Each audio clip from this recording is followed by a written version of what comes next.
Booyah, we are live. Woohoo! Yeah, we in here. Let me just share this to my Facebook real quick, guys. And then we'll get it popping.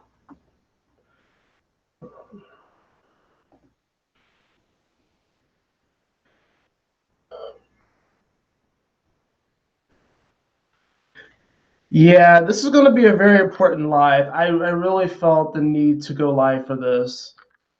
And this cosmic weather alert is actually going to be something that I'm wanting to start to integrate more into the channel when very potent transits come up, and it's sort of like, you know how you get like a weather alert like on the news, whatever like that. Same thing goes for astrology, and I'm telling you guys, I don't really know if there's really an accurate metaphor to describe what we're about to go through. It's a hurricane or tornado, an earthquake, a tidal wave, all of these things kind of mixed in one. So it's like you're going to just keep getting hit and hit and hit and hit to where you just got to kind of go with the flow of it. Like it's, and then I'm not saying all this stuff to scare you guys, but I just want you to know the power that this transit that today and tomorrow, June 9th and June 10th, are going to bring, because it's packing such a powerful punch. Like, holy fuck. That's why I can't wait to show you guys the transits and what's going on. But first, I'm going to share this into my Facebook.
Okay, got that shared. So we're good to go on that front. I just want to make sure that, okay, got that shared.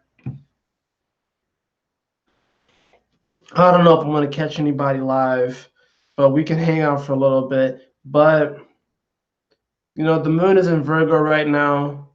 I did make a moon in Virgo transit video earlier, and really, you're going to want to, I mean, you want to watch this video, because in that video, I was very short and sweet, because I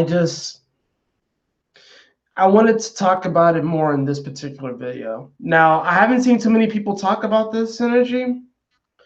I haven't really, you know, I know other astrologers that are looking at it, and it's like, because I've been looking at this actually for a while now, you know, at least over the past week or two, just looking at this date, and just like researching, looking at what happened around this time in previous years, and just like really seeing that we are hitting a very rare alignment, and it's like a multiple rare alignments in one.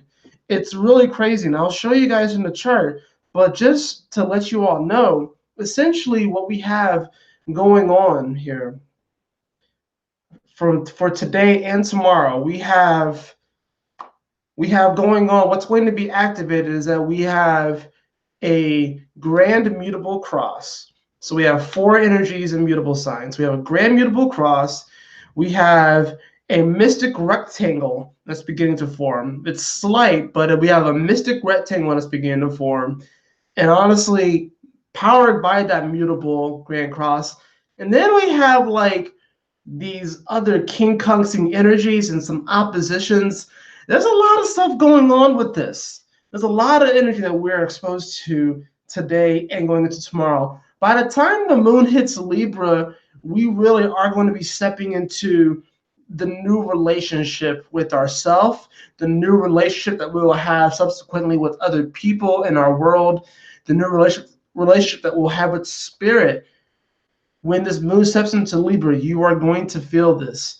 You are going to feel this. And especially by the Sagittarius full moon, it's really going to be hyper activated because that full moon in Sagittarius is going to be very close to the galactic center point. So it's really, this is a moment of destiny. Like, I'm kind of one of those individuals that believes both in free will, but also this sort of destiny, kind of deterministic, almost fatalist aspect, where I do believe that we have free will to do what we want and to create the reality that we want. But even in doing so, that does still determine at least what we can be predisposed to in the future. It's like I have the free will to, I'm going to use an extreme example. I have the free will to commit murder, but that also determines my future and also makes it so it's a great possibility that my ass will go to jail. Like, right? So I have like the free will to study for an exam, you know, or to not study for exam, but based off of that free will, it can highly determine how well I do on that test. So, you know, there's a mixture of both. We need both aspects. So it's like, I'm not necessarily 100% in the free will door, and I'm not necessarily 100% in the deterministic, fatalistic aspect. But guys, this moment right here, I'm not saying that you're not going to have free will. All I'm saying is that there is destiny packed into these next 2 days. Even, and a lot of times when people hear the word destiny or fate, they think of big, grand gestures. Your day could look very, very, very similar to a lot of the other days that you know have, especially since this is going to be happening on Sunday into Monday. So, you know, the day of rest for a lot of people going into the first work day. Especially pay attention to your dreams, because that's when this is really going to be mostly activated, at least for those who live here in America. It's really going to be activated. For others, this is going to happen in the middle of your day. So it's going to, or just based off of where you are in the world. But at least here in the States, this is really going to activate or climax at night. So it's going to be going right into our sleep. And it's going to be kind of right before most people start getting into like the REM sleep and everything like that. If you're on the West Coast and you happen to be partying late, you're going to feel this energy too, you know, stuff. So what am I even talking about? What exactly is going on? Well, as I said, we have a grand mutable cross. A grand mutable cross happens when we have all mutable signs, so Gemini, Virgo, Sagittarius, and Pisces, have a planet and or energy in them, and they're all making aspects to each other. They're all squaring each other, and then you have oppositions. So in this case, we have the moon in Virgo will be opposing Neptune direct in Pisces. Although Neptune is stopped, it's not going to go past 18 degrees. So it's moving very, very slow. Neptune already moves very, very slow. And then you have the sun in Gemini, which Gemini is a very quick and fast energy. And it's going to be making an opposition to Jupiter. What's so interesting about this grand mutable cross is how close it is. It is so close as far as the degrees. It's a tight, it's a very, very, very tight. We haven't had this tight of a mutable cross in such a long time. Like I was looking at it. I did the research. I was looking at it, just playing with charts, trying to figure out when was the last time we really even got close to something like this. And it took me all the way back to 1853, right? Leading up to the Civil War. And I'm sitting here like, no one alive, unless you're like in India and you're like 200 years old, or somewhere deep in the Amazon, No one has experienced this energy. So this is new for everyone. I don't care who you are. I don't care if you have 5 fucking college degrees or you're elementary school. I don't care if you make $1 billion or if you're living paycheck to paycheck. This is new for everybody, and everybody's about to get schooled. Everyone's about to get schooled. It's going to be a very humbling energy, and it's going to shift the fucking game. I can't wait to show you guys on the charts. And I even feel called to just draw a card just because like I know how intense this energy is going to be, and I just feel the need to just draw a card for it because it's really hard to encapsulate these 2 days, June 9th and June 10th. It's really hard to encapsulate this in words. I can do my best to try and encapsulate what it means, but it's really hard. It's not easy because it's destiny, it's fate, it's your world. Your entire world is about to change. Your whole reality is about to shift and change. Even if you may be doing the same thing that you're doing today, 5 years from now, doesn't mean that your world isn't going to change to some great grand gesture. It does not mean that at all.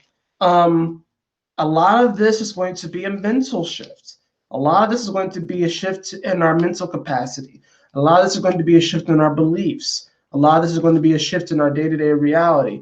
A lot of this is going to be a shift in our dreams. I'm talking about these 4 energies. Gemini, ruled by Mercury. It's the mind, communication. So there's going to be a shift in that area. Virgo, day-to-day reality, health, routine. There's going to be a shift in that area. Sagittarius, belief structure, education, adventure, travel. Jupiter ruled energy, how we expand and even contract. That's going to shift. And then, of course, you have Pisces energy, ruled by Neptune, dreams, fairies, unicorns, the like. That's going to shift forever too. And don't fall asleep on these other energies because the Cancer energy is involved here, the Capricorn energy is involved here.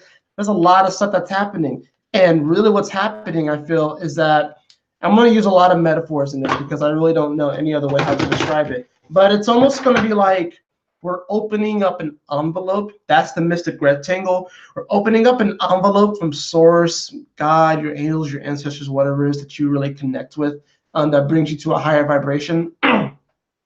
We are being given an envelope. And what's inside that envelope is going to be the mutable Grand Cross. And the mutable Grand Cross is sort of like this destiny of how everything's going to change and stuff like that. It's really going to be sort of like, in many ways, the content of that letter that we're going to be opening up. And then the king-kunxing energies that we have, that's going to be sort of like our reaction and the challenge. It's going to be sort of like our knee-jerk reaction to what's happening. And this will make more sense when I show you all pretty much the apex in the moment where we get this message delivered to us. First card that we have is Cleansing Waters. We have Cleansing Waters. We have Desert Passage. Whew. And we also have, bottom of the deck, we have Distant Thunder. Oh my goodness. Cleansing Waters. This is the mystic rectangle. This is the mystic rectangle. This is actually the sort of external package that we're going to be receiving, sort of like the Pandora box. Purification activates vibrant life force. Now, this is definitely a purification, especially when it comes to mutability, mutable energy. Things are going to be shifting and moving. So in a way, it can really be cleansed. And then we have Distant Thunder. This is actually the mutable square itself. Yeah, this is the mutable square itself because it says clear the air. So it's like the message that we get from source, it's going to be clearing the air. And then, of course, we have those king-kunxing energies, Desert Passage. Desert Passage, trust there's a divine plan.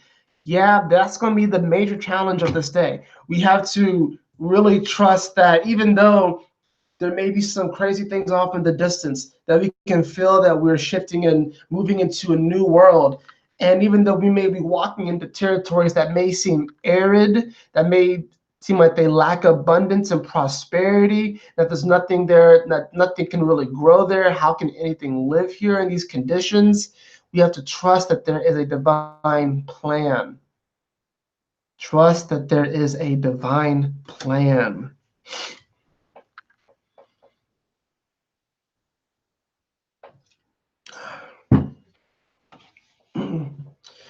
Are y'all ready for it, guys? I don't think anyone's really ready for it. I think all we can do is just sit back, relax, and try not to breathe too hard. There was this guy where I got my first tattoo from the shop, and one of the tattoo artists used to say that. It was like, just sit back, relax, and try not to breathe too hard. And it's like, that is exactly how I feel these next 2 days are going to be like. It's really one of those moments where it's like, we're already at the top of the roller coaster, at the top of the largest hill, the largest peak of this roller coaster. We're already there. We can't get off, because if we try and jump off, we're gonna fall down still. We're gonna go down still. I guess technically they have like those little ladders, that are on the side of the coaster, whatever like that, that go up. But we're already at the top of the hill, and we're at like that split second before we like careen over the edge. And that split second is going to feel like an eternity while we're there, because we're in that space right now. And then it's going to, like, as soon as the moon goes into Libra, it's on. It's on. Because this moon in Libra is going to oppose that Chiron. And then that's going to be really our first challenge. When that moon opposes Chiron, it's going to come up somehow.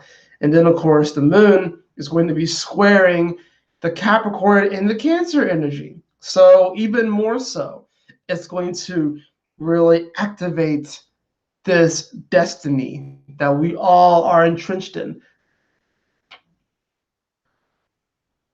I'm rambling. I want to show you guys what the hell I'm talking about, because this is fucking insane. This is fucking insane. All right, let me share my screen.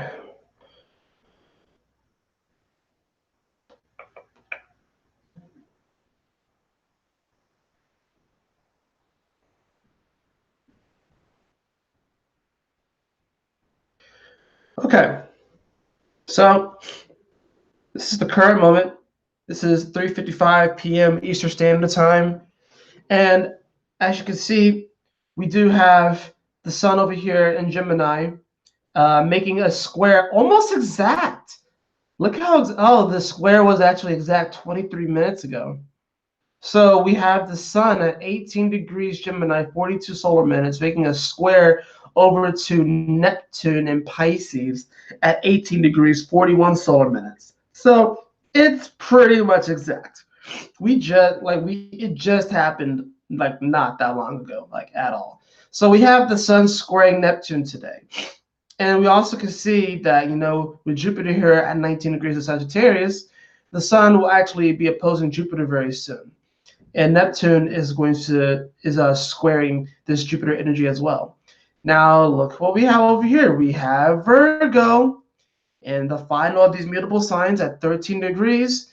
And as it progresses forward, I will show you that is actually going to create a grand mutable cross. And it is a tight grand mutable cross, only within a degree of each other. It is fucking tight as hell. Now, out of all these energies, who's really going to win? I mean, not that I want to just necessarily pick winners and stuff like that, but what's going to be the energy that's going to be probably the most focused on? Well, Neptune is in its home sign and it's direct, but it's also slow. It's about to go retrograde here very shortly. Within the next few weeks or so, Neptune will be going retrograde. So, Neptune is strong, but it's also kind of slowing down, It's almost like Neptune retrograde is like waking up. It's kind of interesting. Neptune, because you know, when I think of Neptune, you think of dreams and you think of sleep. But when Neptune goes retrograde, it's almost like Neptune wakes up and has to do like damage control, and then when they go back to sleep, like the dream is like back in order. So Neptune's about to wake up. So Neptune might be home, but it's not necessarily in the best spot. You know what I mean? Jupiter is retrograde in its home sign. So Jupiter retrograde in its home sign, this is sort of this energy where we're kind of going through this reality check as far as our belief structures go. So, I mean, Jupiter is strong, but it's not its strongest. Moon in Virgo, I mean, you know, the moon in Virgo isn't necessarily bad. I think the moon probably would prefer to be in Pisces because of the water element. The mutability of Virgo certainly helps, I feel. But this also kind of, you know, the moon in Virgo, it's kind of this energy where we're reacting and we're responding to the very, very small details of things. It's this sort of energy where it's like we can almost crave this sort of perfection, and if it's not perfect, we might react hostile or with hostility if we're not careful. So Moon in Virgo, I mean, like I said, not bad, but at the same time, definitely not the strongest. It's definitely not stronger than Jupiter retrograde in Sag or Neptune moving slow in Pisces.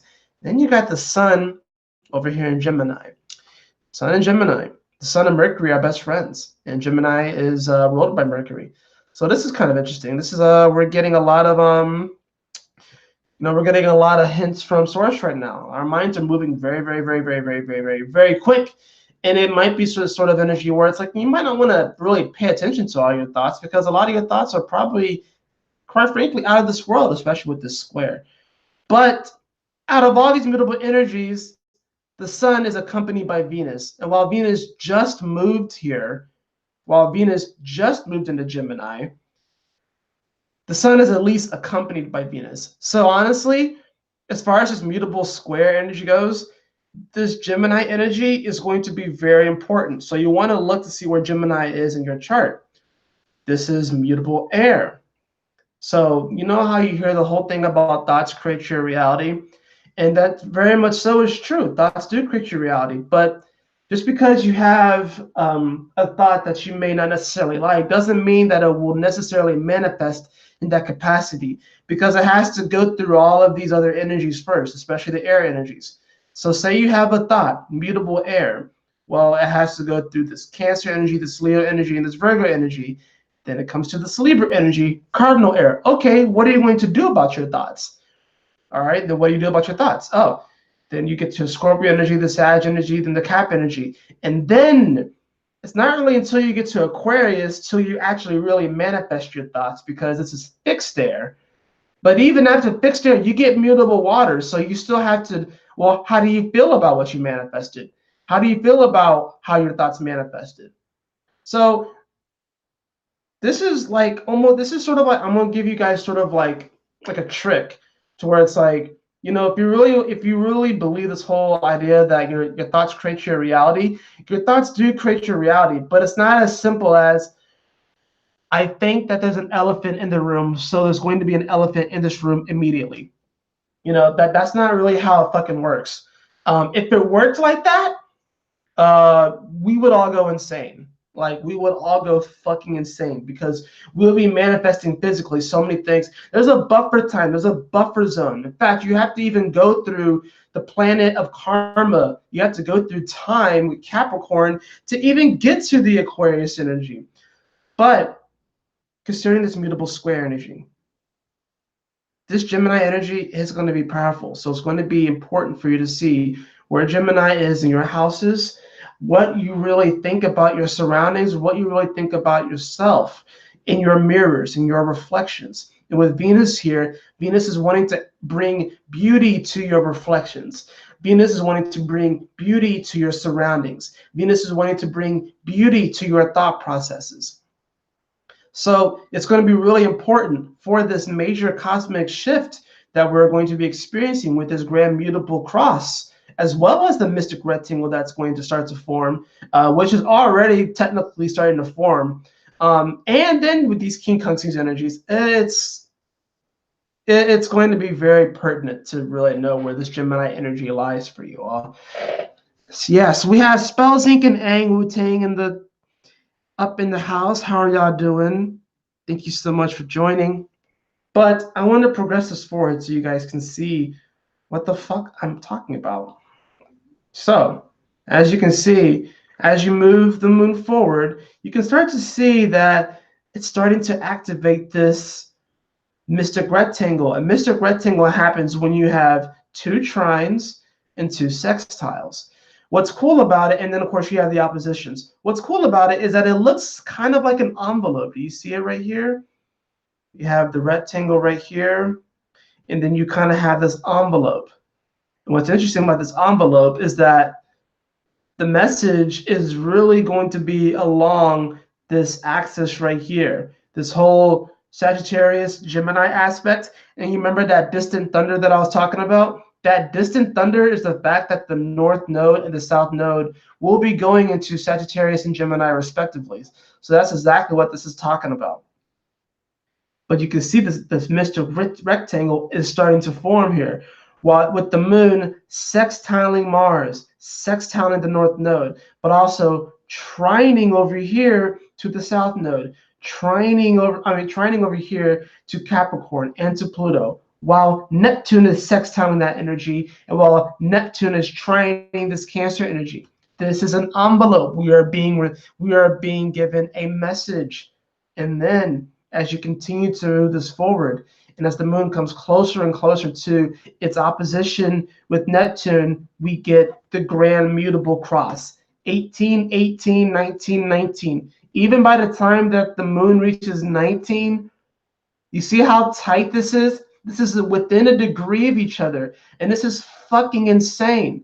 This is absolutely fucking insane, especially considering the fact that by the time that this really reaches its climax, which I guess will be the moment that the moon pretty much directly squares Jupiter, which, it's going to be around 2:55 a.m. Eastern Standard Time. The moon will also be trining over to Saturn. So this is definitely one of those destiny-like moments. You see this giant square right here? What is a grand mutable square? Well, first of all, what is a square? Squares usually bring conflict. It's usually an obstacle that we have to overcome. It's usually, you're kind of having to go against the grain a little bit. It's usually some type of lesson. And squares don't have to be bad. Squares don't have to be bad at all. In fact, squares actually promote, I would think, really the most kind of growth. I think a lot of times we may take sextiles and trines for granted and conjunctions, but squares and oppositions do promote the greatest amount of growth, in my opinion. Trines and sextiles are very powerful to when we can really be grateful for the energy and take advantage of our situation and take advantage of the fact that we really do have it good. But then you get these squares and these oppositions. Because as you can see, the sun's going to be opposing over to Jupiter. The moon is opposing over to Neptune. We get this grand mutable cross. And it's at the same time where this mystic rectangle, it's loosening, but this is like us opening the letter. We receive the letter. By the time that the moon, I would say by the time that the moon sextiles the north node and trines the south node, we're like receiving the letter.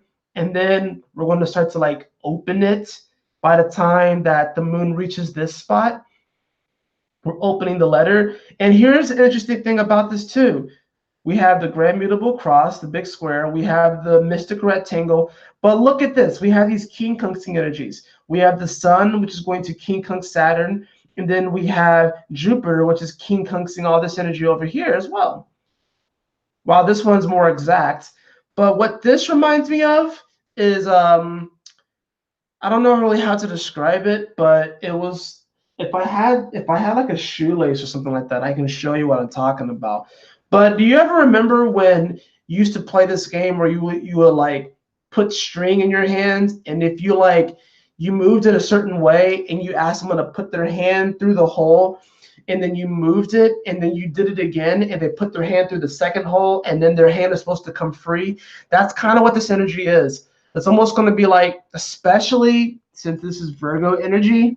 Ooh, this works. Especially since this is Virgo energy, and Virgo is ruled by Chiron. which Chiron is the wounded healer, and Chiron's glyph is a key. It's almost going to be like we're going to be opening up a door, but instead of like opening up the door with the key, we're opening up the door with our hand. And we're like trying to put our hand through this hole, and then God of the universe is going to move the string in a way, and we're going to seem like we're temporarily caught in the string. But then there's going to be a second hole that's created. And when we move our hand through that hole, our hand is going to be freed up. I wish hopefully maybe I can get something and kind of show you exactly what I'm talking about, because it'll be a lot easier to do it that way. I don't have really a shoestring around me. Oh, I have some beads over here. Maybe that would work. I think I remember how to do it, but I had to remind myself how. Let's see. See if I can remember how this freaking went, because, and I'll show you guys after I'm like done screen sharing, because I'm gonna practice here while I talk, but let's see, I almost got it. Come on.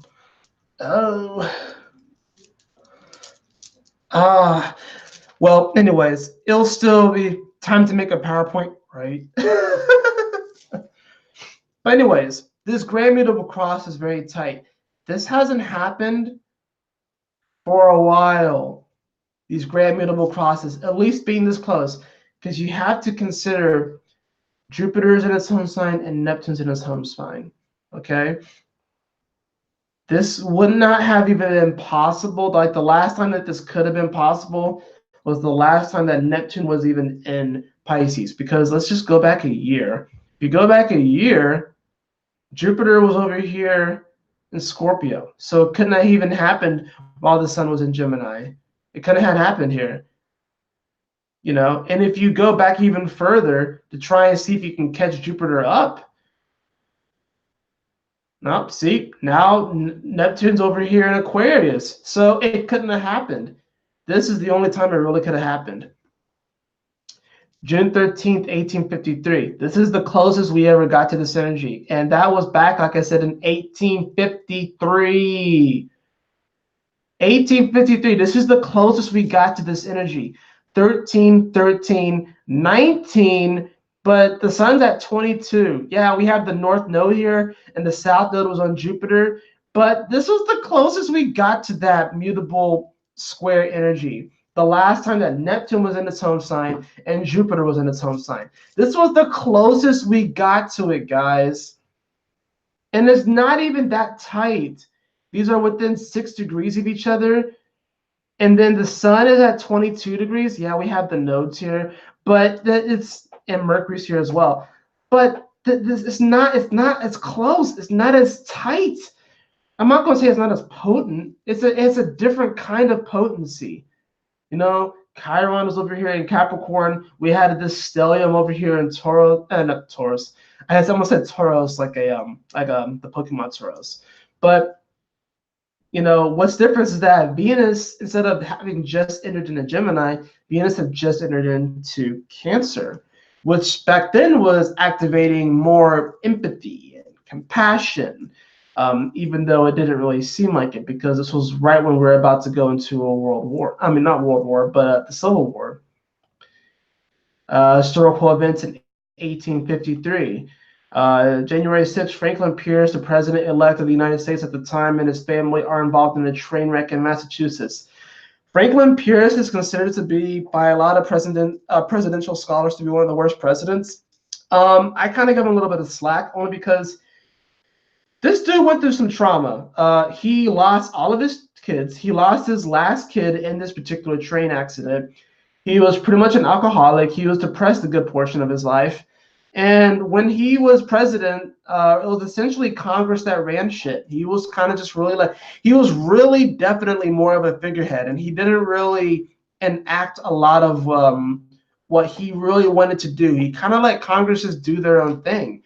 And you know, consequently, you know, he's considered to be one of the worst presidents that we've had, you know.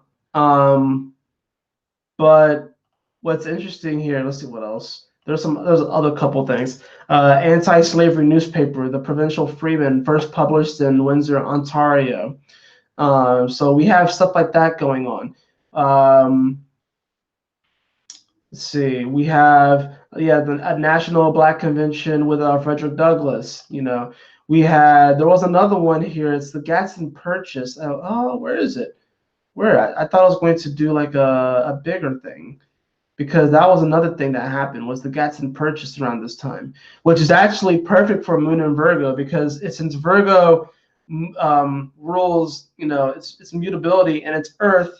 This is talking about actually the expansion of territories. So that's another thing that happened in this year, was the signing of the Gadsden Purchase, which gave the it was like the border of like New Mexico and Arizona. We gained more territory. So territory Washington organized after separating from Oregon. See, that's definitely kind of like Virgo-like energy, new lands. They're not really new, but they're just being established under this, government, whatever. Where's that Gadsden Purchase thing? I know that's in here. I know it's in here. Where the fuck is it? World Fair, events of interest. No, that's not what I'm interested in. The fuck is that? It was later in the year when it was officially signed. I know that much. But it was around this time. Like I said, this was all leading up to the Civil War. And the Civil War was what? It was a conflict of ideals, a conflict of beliefs, where the northern states thought that there shouldn't be slavery and that there should be free states, and the southern states thought that there should be slaves. Although it's probably honestly more complicated than that.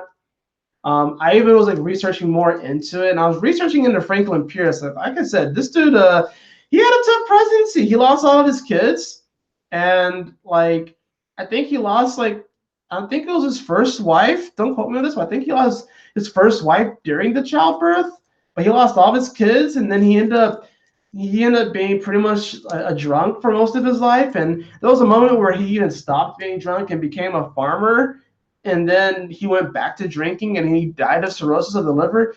I mean, dude had it tough, dude. I mean, being a president during this time, when you have the North and the South battling it out, trying to figure out, what the hell they're going to do. And this is going to sound probably like crazy to a lot of people, especially Black people, but I understand why the South wanted to keep slaves, only from the perspective of the fact that a greater part of their population was slaves. And that's how the South made its living. That's how they're able to bring in, resources and money. And that's what drew their economy. When 60+% of your population is slaves, and then you have one side of the country saying that there shouldn't be slaves, there goes, I mean, it's going to sound crazy, there goes your way of life, there goes your industry. I'm not saying it's right what the South did to enslave other human beings, but it's like, it makes sense why they wanted to keep them, because it's like most of their population was slaves. If slavery isn't there, then there goes your industry. It's just up in smokes. It just goes away. But as I said, this is the last time we even really got close to this energy. And I guess, yeah, we do get the trine. We get this trining energy between Chiron and Uranus and Taurus, which, hey, Uranus is back in Taurus right now too. So that's kind of interesting. So we kind of have that to remind us of this energy. And then we have the Moon in Virgo. But as far as the Grand Mutable Cross, it's not nearly as potent, guys. It's not nearly as potent. Yeah, I guess the North Node is here. So there's definitely this mutable cross is going to activate, especially considering the fact that the sun is going to be at 19 degrees for this grand mutable cross, and Jupiter is back at the same degree at 19 degrees. So there's definitely going to be this sense of remembrance, and your soul is going to kind of go back to this time and remember when it was alive during this time, or just, some of these themes may kind of come up in different ways.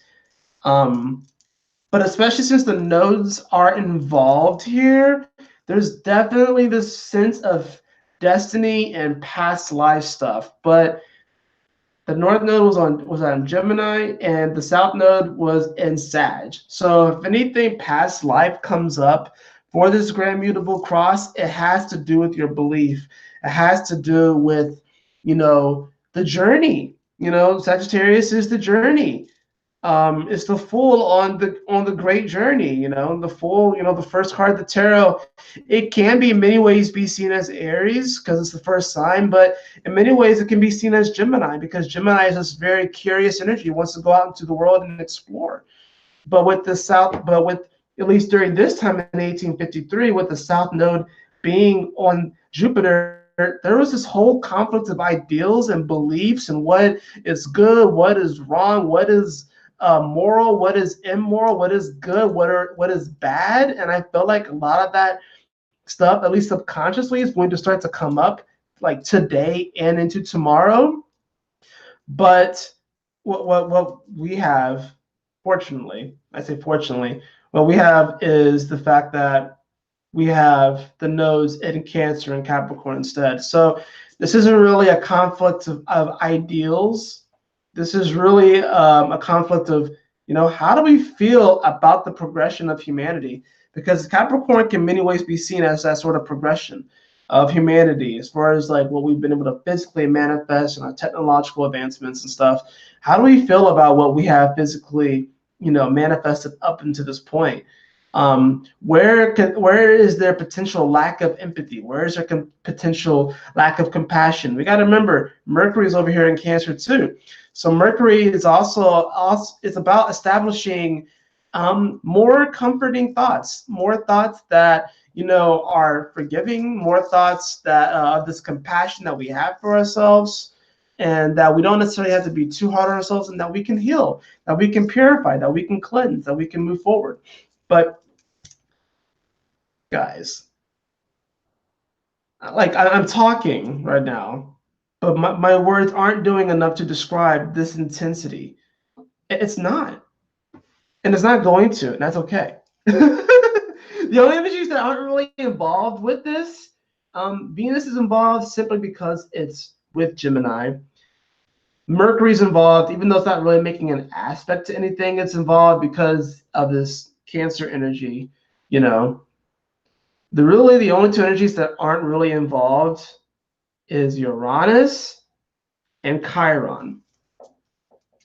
And Chiron, being an Aries, is a major ego check, and Uranus and Taurus is ingenious inventions that can increase the abundance of Earth.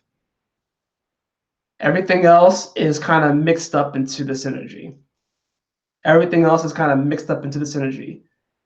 That's why I'm saying that this is going to be an intense time. What's some good news? The good news is that really we are all being set up for what I see as the greatest adventure that we have ever taken on a sojourn to Earth, and that this is opening up the portal to the 2020s and the 2030s, where really the fabric of this reality is going to take on a higher vibration. This is really the beginning of that, because we also got to consider that we are coming up on Cancer season, and we're going to be coming up to these eclipses, but we still have to go through this mutable energy. And there's a reason why we get the mutable, you know, you go cardinal, fixed, mutable. There's a reason why it goes that way. Cardinal, it's like you act, you move forward, you take a direction. Fixed energy is like you're manifesting things, you're kind of set in your ways in many ways. And then the mutable energy is like, oh, you have to change, you have to adapt, and then you go right back to acting again. So it's like, so we should sell portal merchandise, yes. And you should use your portals and your gates. Use your eye gates. The eyes are a gate. Your nose is a gate and they're a portal. Your ears are a gate and they're a portal. Your mouth is a gate and or a portal. Your asshole is a gate and a portal, okay? Any type of open orifice that you have on your body is a gate or a portal. So these things are going to be activated. And Gemini does rule the extremities. So, you know, you want to pay attention to this. Just get ready for the shift, guys. We haven't experienced a grand mutable cross like this in years, as I've shown you. The last time that really happened, the last time it could have been possible with Neptune being in Pisces and Jupiter being in Sag, both their home signs, was in 1853, and it was not nearly as tight and close as this one. Yeah, I guess the nodes were more involved in that one, but it's not like the nodes aren't involved in this one. It's not like they're not involved in this one. Let's see.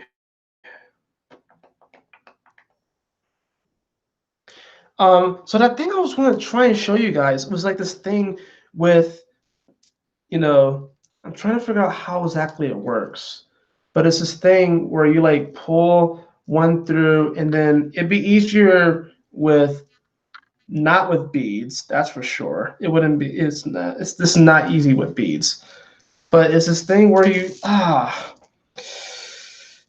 gonna get this thing. I'm gonna figure it out. No. You see, I'm getting all mixed up, but I don't care. I'm gonna keep trying this anyways. Come on, how do I do it? I know there's that. I know there's that one, but then you have to get the other one over somehow without getting it mixed into. See, it keeps slipping. It keeps freaking slipping. Trying to get this to work. If this is the biggest thing I have to worry about today, then I'm not really worried. Oh, see, this last thing keeps slipping. Anyways, it's a trick where if you have something like this and you bring it out like this, and you ask someone, put your hand through this hole, and then you move it, and then you do it again, and they put their hand through it again, and your hand's supposed to come out. It's supposed to not get caught up in the beads, and that's kind of what this energy is. With that mystic rectangle, the King Kungsing energies, and the Grand Mutable Cross. So it's like we're getting an envelope, we're reading the envelope, we're reading the message in the envelope, and then we're sort of like, oh shit, is that really what's about to happen? Can I do this? Yes, you fucking can. Yes, you can, and you will, because you're not alone. You're not alone. You may consider yourself to be the loneliest hermit in the world, but you're not alone. You have people who love you. You have people who care about you, even if they're not physically incarnate. And everyone has someone who's physically incarnate on this earth that does care about them unconditionally. Even those who might have ostracized themselves from everyone, or even those who might have pushed everyone away, or maybe they felt pushed away by everyone. Everyone has someone who's physically incarnate on this earth that can help them, that they can lean on when they need to. But we also have our guides and our angels and our ancestors. Yeah, this is going to be a very intense time, but I believe it's going to be a very magical time. I don't think that this is something that we really should fret over, because no amount of worry and anxiety is going to change the future. No amount of worry and anxiety is going to help us to evolve in this current moment. This is not going to. I'm not saying to just completely eliminate worry or anxiety from your being, because we are in this human experience and it's quite frankly impossible to completely eliminate it. But there's no sense to just be absolutely consumed by it. And this is a lesson that I have to learn. How I can be in a moment where everything is just chill and going well, but then my mind is like running. It's like, what if this happens? What if this happens? What if this happens? What if this happens? Or I'll be like, oh, this happened. This happened. This happened. And I'm still sitting there like, nothing's happened. I'm still sitting here. I could have used all that thoughts to be thinking about something else. I could have been thinking about a poem or a painting I could have done. I could have been thinking about my next video. I could have been thinking about, how I'm going to, move my life forward. I could have been thinking about, I don't know, Pokemon cards, whatever. I could have been thinking about whatever. Like sometimes we worry. We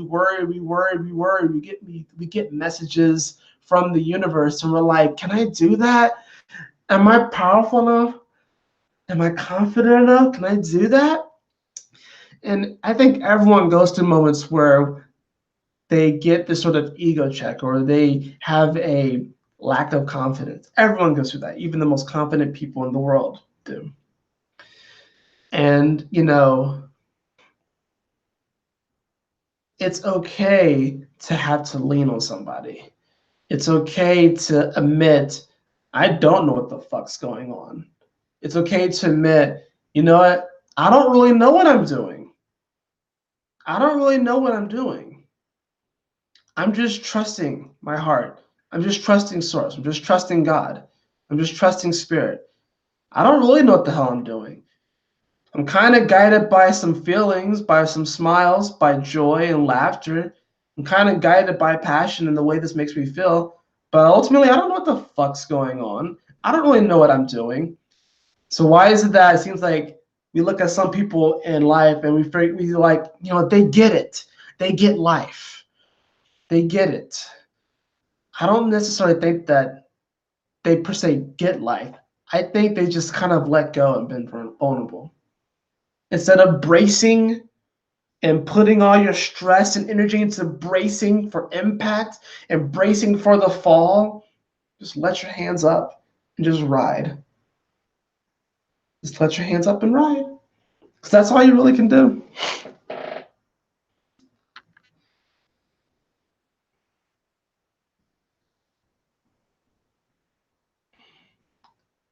Be the infinity. Willow Storm Crane, thank you for joining. I appreciate you guys so much. Thank you all. Astro Breathe. Right? Sometimes I forget to breathe when I'm making videos. Sometimes I forget to breathe in general. I'm like, did I take any deep breaths today? Did I like breathe? Sometimes I forget to breathe. Oh my gosh. Sometimes the wrong things are done for the divine timing. That's true. I'm taking tomorrow off to relax and meditate. That's a good idea. I wish I could, but I'm working tomorrow. But I'm still going to do what I can. I have today off, and I almost never get Sunday off. So this is nice. This is a treat. This is probably going to start to become a norm. So I might start going live on Sundays.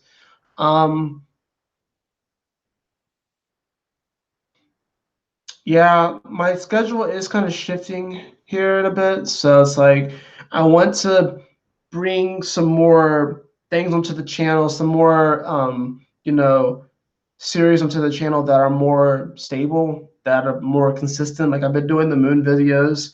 I had to combine Cancer and Leo this moon, this current cycle, but I still got it done. So I've been doing those. I want to do weeklies. I do like these cosmic weather alerts too, because it's like when I see something come up and I'm like, oh, we gotta talk about this, you know. And it's kind of nice just to talk about just different astrological aspects and what's going on, instead of like, all right, on Monday this is happening, on Tuesday this is happening, on Wednesday this is happening, you know. So it's like, not that I don't enjoy doing videos like that, but I also want to, of course, talk about, you know, just astrology education in general. Like, what does it mean to have Venus in these signs? What does it mean to have Mars in these signs? Synastry reports. Of course, I'm going to bring my partner Lauren onto the channel again. We actually have a funny video that we're going to be doing fairly soon. I don't know when we're going to do it. We might do it tonight if I can convince her. If not, then maybe like next week we'll do it or something. But it's fun. I'm excited to see where things go. And I'm just happy to like let go and be vulnerable and just like smile and just, you know, just trust, you know. Throw your schedule through the portal, right? I'm gonna take my schedule and be like, go. So, anyways, I think that just about does it. I don't really know if you guys got what I was trying to come across as. Maybe the lack of being able to like really explain what the fuck's going on. Like I kind of can. Like I showed you how rare this transit is. I showed you all the other things are going on. Grand Beautiful Cross, the Mystic Triangle, those king-conjuncting energies. And it's like there are aspects of us that are kind of going to be kind of like, hey, I'm over here. The Chiron's going to be like, hey, I'm over here. You know, Uranus is going to be like, well, Uranus isn't really going to care. Uranus is just going to be in the lab just working on a new invention. So, I mean, so it's like, but all these other aspects of ourselves are going to be really invested, like really, really invested into these next few days. and it's going to be legendary. It's going to be legendary. Legendary. Amazing. Astounding. Miraculous. Healing. Beautiful. Harmonious. Life-changing. Life-altering. It's just going to be what it is. Anyways, that is it for this video. I hope that you all enjoyed it, and I hope that you all have a blissful rest of your Sunday evening, night, day, wherever you are in the world. I hope that you have a blissful rest of your moments, and I can't wait to see you all in the next moment. And until next time, my beautiful brothers and sisters, always remember to keep moving forward, to stay focused, and Yahoo! Smile.